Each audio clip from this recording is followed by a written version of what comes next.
Hi, I'm Mallory Whitfield, and today I'm going to be talking with my friend Rachel Druckenmiller about how to be more confident. So, Rachel is the founder and CEO of Unmuted, and she works with leaders and all sorts of people to help them lead with confidence, courage, and compassion. In 2019, she was named a 40 under 40 game changer by Workforce Magazine, and she's also been named the #1 health promotion professional in the United States by the Wellness Council of America. So she knows what's up when it comes to treating yourself in a way that is more confident and more mindful and just all around being good to yourself. She is so good at teaching other people how to be good to themselves. So today we're gonna talk about some tips for how you can unmute yourself and become more confident. So let's dive in.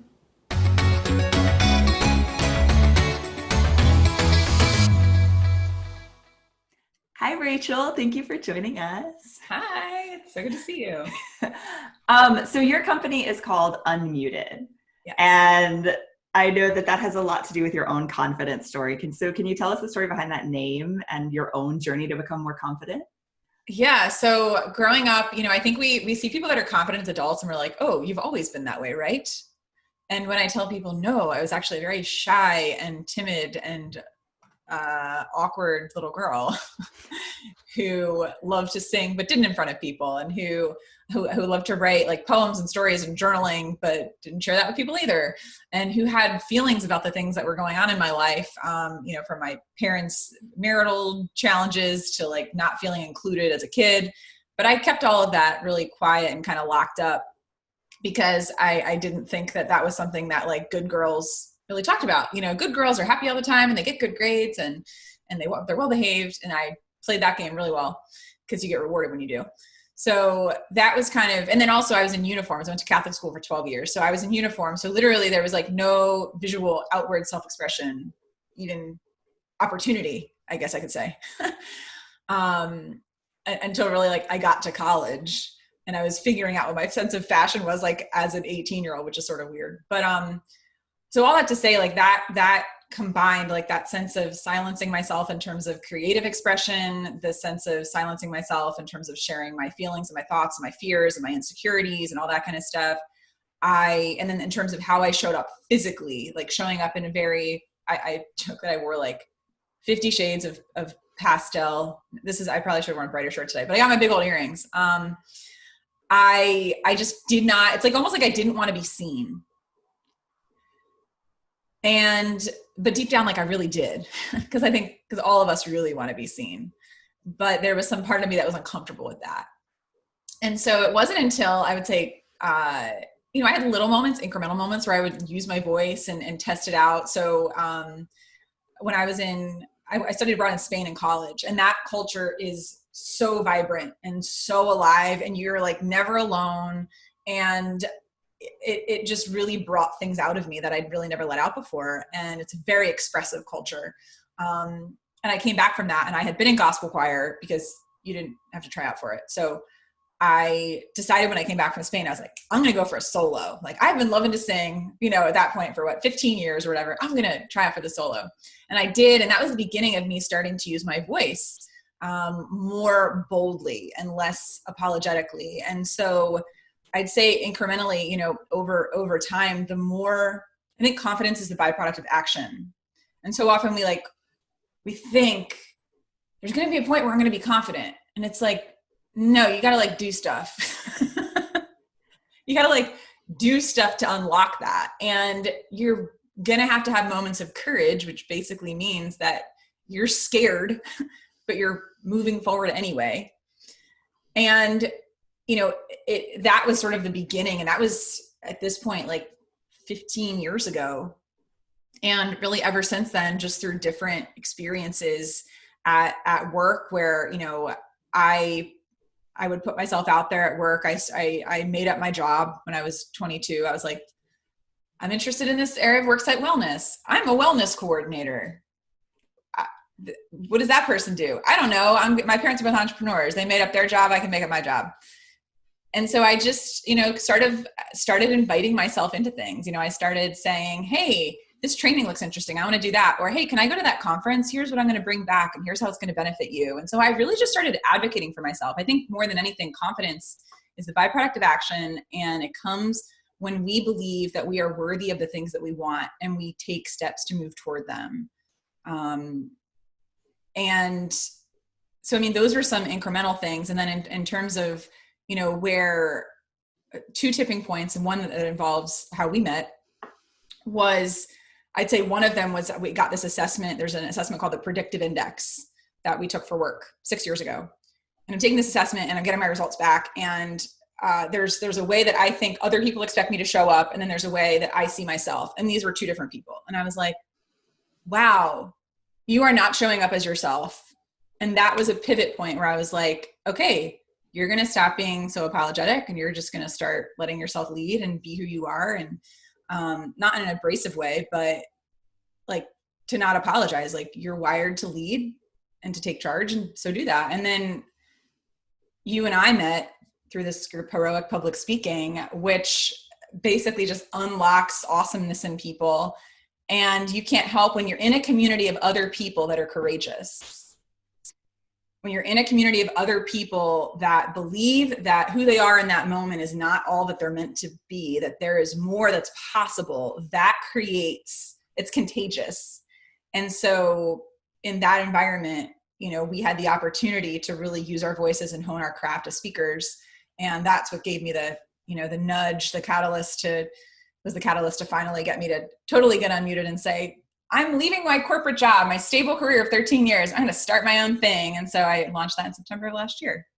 Yeah. Well, and can you dive a little bit deeper into the story of exactly like what happened during the time that we met? Yeah. Your confidence story in that moment, because I know that was kind of a breakthrough for you.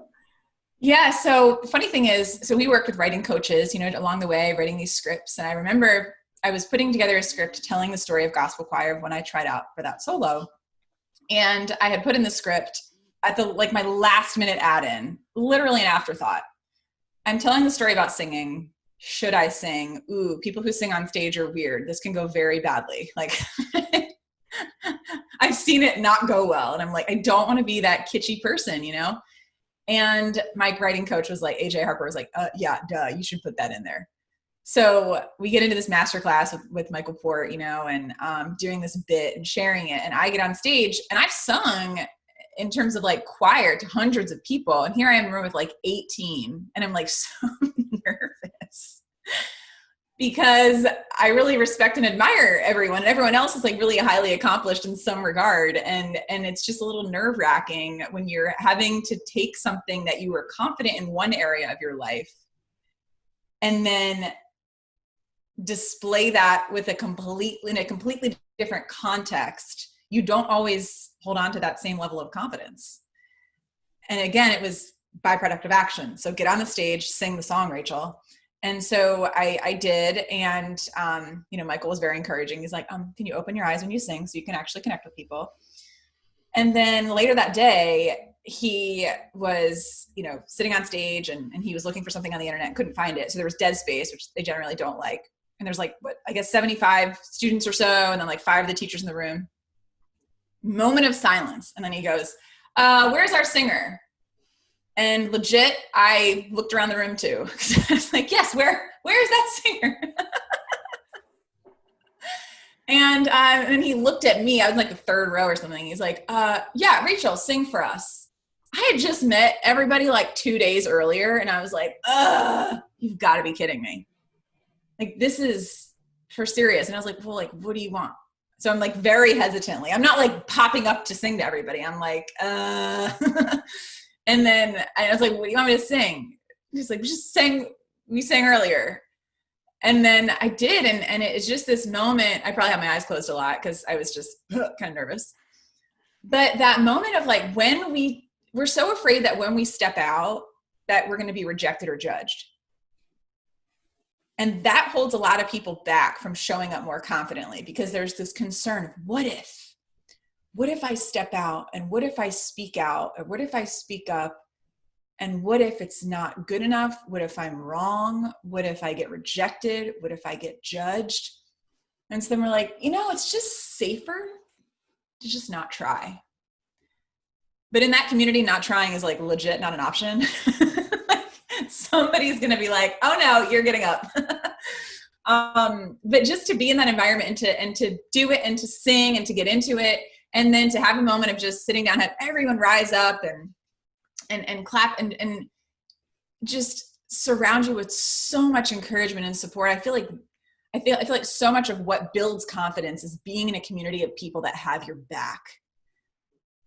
So to the extent that you can be mindful of, who am I surrounding myself with? And how can I bring more people into my life that will have my back, even if I had missed every note, even if my voice had cracked, even if all of like the worst fears of what I could imagine had happened, I believe everyone in that room still would have had my back and would not have judged me. Yeah. I think that's so important, right? Is like being mindful of the people that we allow into our lives, or the people that we allow to critique or give us feedback. Brene Brown, I know, talks a lot about the people who are in the arena with you, sort of doing the work, taking the action too. Like maybe they're allowed to give you feedback, or you can feel the judgment for them, but not from somebody else. Yes. And that we were really big on that, on the feedback piece, right? It's like unsolicited feedback, not welcome here. Like be very clear on why you're asking for feedback and what the goal is. And if someone didn't ask for it, like you might not actually be giving them good advice. Yeah.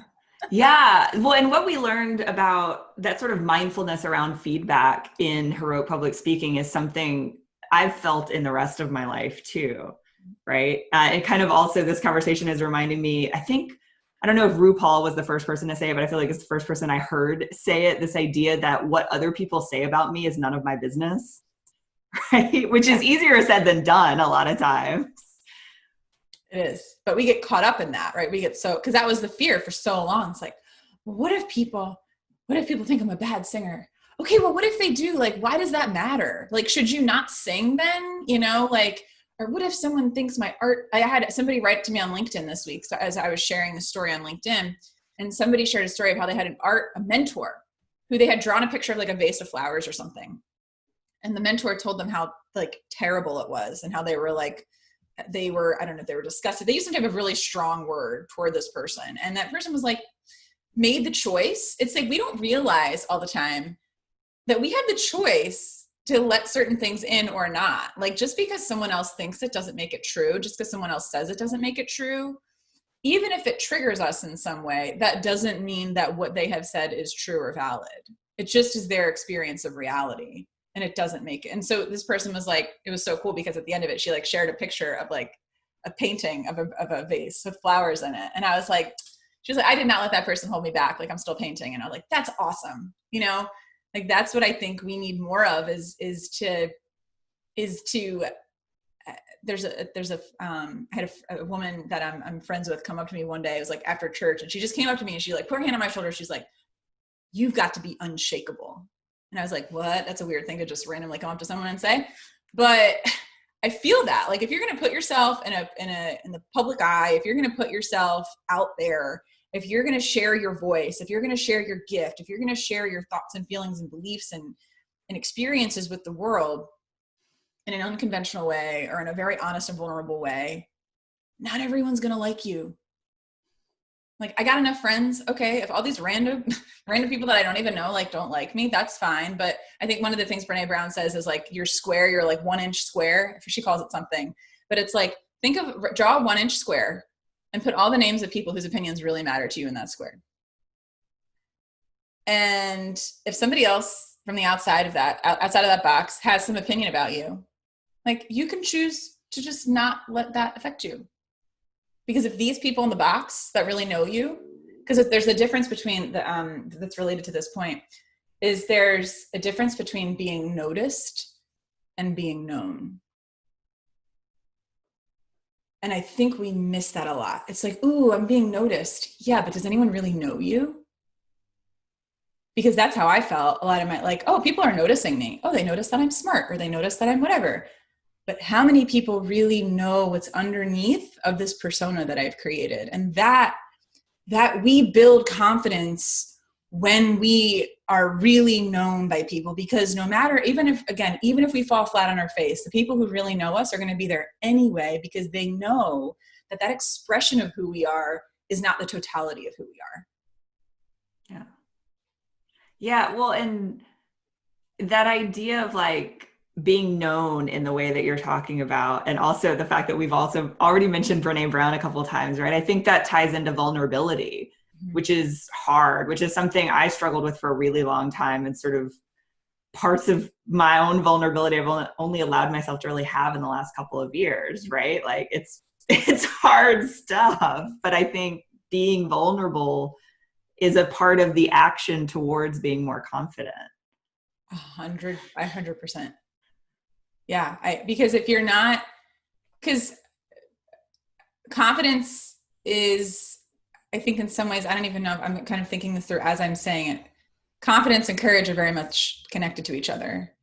And if to be vulnerable is to be courageous. And so if you're not willing to be vulnerable, because here's the thing, if you're only sharing the parts of who you are that you know are immediately going to get approval, what happens when something other than that is exposed? You crumble, right? Like your confidence, it's like a false confidence, because it's based on a very linear lens about like a very like small perspective on who you are, because you're only showing part of yourself. But if you're really showing the fullness of yourself in terms of the parts of you that you're really proud of, the parts of you that you struggle with, the things that you've worked through, the things that you're still in the middle of figuring out, when you can be honest about the fullness of who you are. And not everyone needs to know that. That's the other thing too, is like there is discretion involved in this. Like this isn't about like just telling the whole world everything. No, that's why you have that box. Like the people in that box, maybe they get to know everything, but everybody else, you know, they get to know what you share. But it's part of that confidence, I think comes from really being grounded and rooted in people knowing us at our core, and having our back kind of like no matter what, whether we fail or not. Yeah. So you've talked a lot about the action being this thing that's really crucial to creating confidence, right? That confidence is a byproduct of action. So thinking about like professional settings, and you've talked a little bit about your own experience, but in terms of what specific tangible kind of actions, like if somebody's struggling to be confident, maybe they've suddenly become in a managerial or a leader position, or it's their first job, like what are some specific tangible things that you would advise them to do to be more confident in that professional role? So one of the things that I encourage people to do that I find to be really helpful is to basically get feedback on you at your best. So one of the ways, so I suggest a couple things.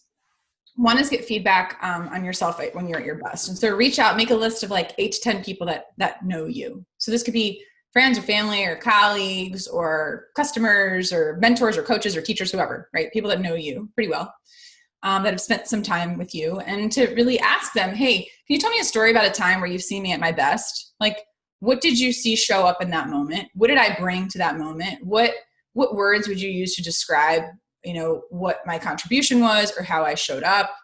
And start to really, you can do this through an email. I mean, you literally just email, be like, hey, I'm getting some feedback because I'm continuing to grow in my career and doing some reflection. A lot of people are doing some reflection right now. So that's pretty understandable. Like, I don't think it would, if it's not something that you're used to reaching out to people for, I think now would be a time where it would be least surprising, because a lot of people are doing a lot of reflecting. And to really ask them to say, hey, can you tell me about a time where you've seen me at my best? And what you noticed about me during that time. Very few of us ever ask for that kind of input. And so we don't actually even know how we're showing up and how it's affecting people. And then to start to kind of collect that. And as you're hearing, again, you're hearing from multiple people. So 8 to 10, maybe even 12 people that you're going to reach out to. And then you'll start to notice, like, put together a list of those things. You'll start to notice some themes about yourself. That, gosh, this is weird. 6 people that don't know each other all say the same thing about me. Maybe, and it's a positive thing, because you're not saying, hey, when have you seen me screw up? You're saying, hey, when have you seen me at my best? And when other people affirm when they have seen us at our best, and we can really take that and absorb that, that's one of the things that makes us more confident, because we're thinking, okay, maybe we think, oh gosh, well, I hope that's true of me, or I'm trying to bring that to the world, but I'm really glad. And now I'm feeling affirmed that all of these people who actually know me are seeing that. And so by putting together sort of this list of themes from what you're seeing, and then maybe looking at that list and saying, okay, if I were stepping into that more fully, these things that people are already saying that I do really, really well, what are 1 or 2 or 3 things that I can do in the next 30, 60, 90, 180, whatever days that I can bring even more of that into what I'm doing? Or how can I have a conversation with a colleague or a manager or a mentor about just to process the feedback I got? And to say, hey, these are some things that came up. I'm really looking, I know that if I can continue to do things that put me in my position of being my best, that I'll contribute even more here. And then it's, a lot of, from a business perspective, like it or not, a lot of businesses are focused on like performance and production. A lot of companies are. And so if you can connect, like I used to make this list of, might have been arrogant being like 25 years old doing this, but it was my list of my highest payoff activities. And there's something that my boss had read in a book that he called energy vampires. So I made these lists of my highest payoff activities, like the things that I'm uniquely equipped to do, that I do particularly well, that I get really good feedback on, that energize me. So I started to make a list of these things. And then the energy vampires, I was like, hey, every minute I spend doing these things takes away from this other stuff where you actually get the best and most out of me. Is there anybody else within the organization that might be able to help with these things?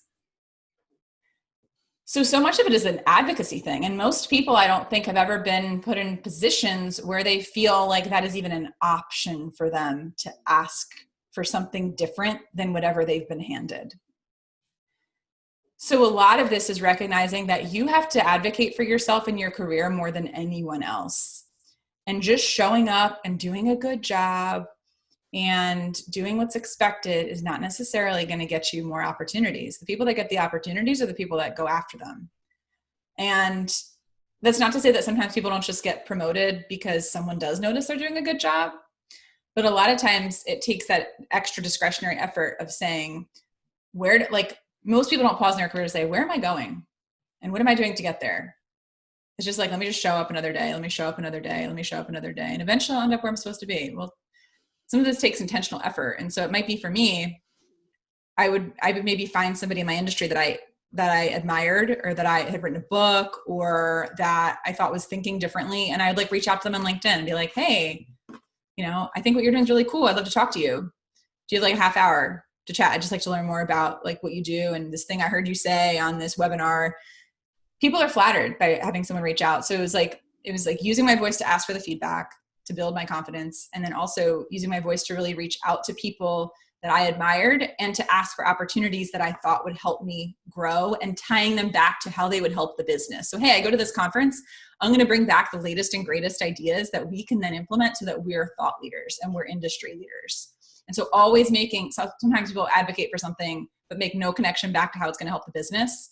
And it's going to be harder to get stuff like that approved. So I always made the connection to, hey, if I do this, if you give me the opportunity to do this, here's how I'm going to bring it back, and here's how it's going to help you. So those are a few things that come to mind in the workplace. Yeah, you are like a wealth of resources and information. So speaking of resources, what is one resource that you feel like really changed your life? Maybe it's a book or a person or movie, music, could be anything really. Well, I love reading. I have a book that changed things for me. I was in New Year's Eve. I was in a bookstore in Baltimore where I live. And I saw the cover of this book and I was like, that's a neat cover. And I opened it and I started reading it. And it was about this woman sharing how, often people make New Year's resolutions, and then they, like most people, the resolutions kind of die by February. And she was like, well, what if we stop focusing on, these are all the list of things I'm going to do, and instead focus on how do I want to feel? And then connect to, okay, this is how I want to feel. What are the things that I do that make me feel that way? And so then I'm more focused on manifesting the feeling instead of completing my to-do list of all the things I'm supposed to do at the new year. So the book was called The Desire Map by Danielle Laporte. And the book that, as you can tell when books are very weathered and, just have had stuff spilled on them and other things, the book, The Fire Starter Sessions, was really just, she doesn't mince words. And I just love the truth and the honesty in this book.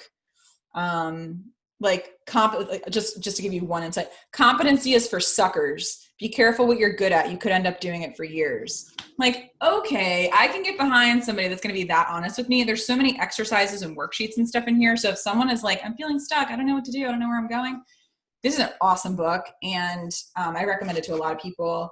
And I found it to be really helpful to just get me to be honest with myself about what I'm here to do and to not waste my time. So. Yeah, that's a great resource. I don't follow her as regularly anymore, but I'm definitely familiar with some of her work. She's good. Yeah. It's good. So beyond reading that book sooner, maybe if you could go back and give some advice to your 20-year-old self, what would you tell her? I would say, I saw this on an Alex and Ani bracelet and has stuck with me so much. What is meant for you will not pass you. Because we're so concerned. What if I miss it? What if I miss it? But what if, but that opportunity, that person, but that was supposed to be mine. It's like, I have learned, Mallory, that like anything of significance that has happened in my life was gonna happen.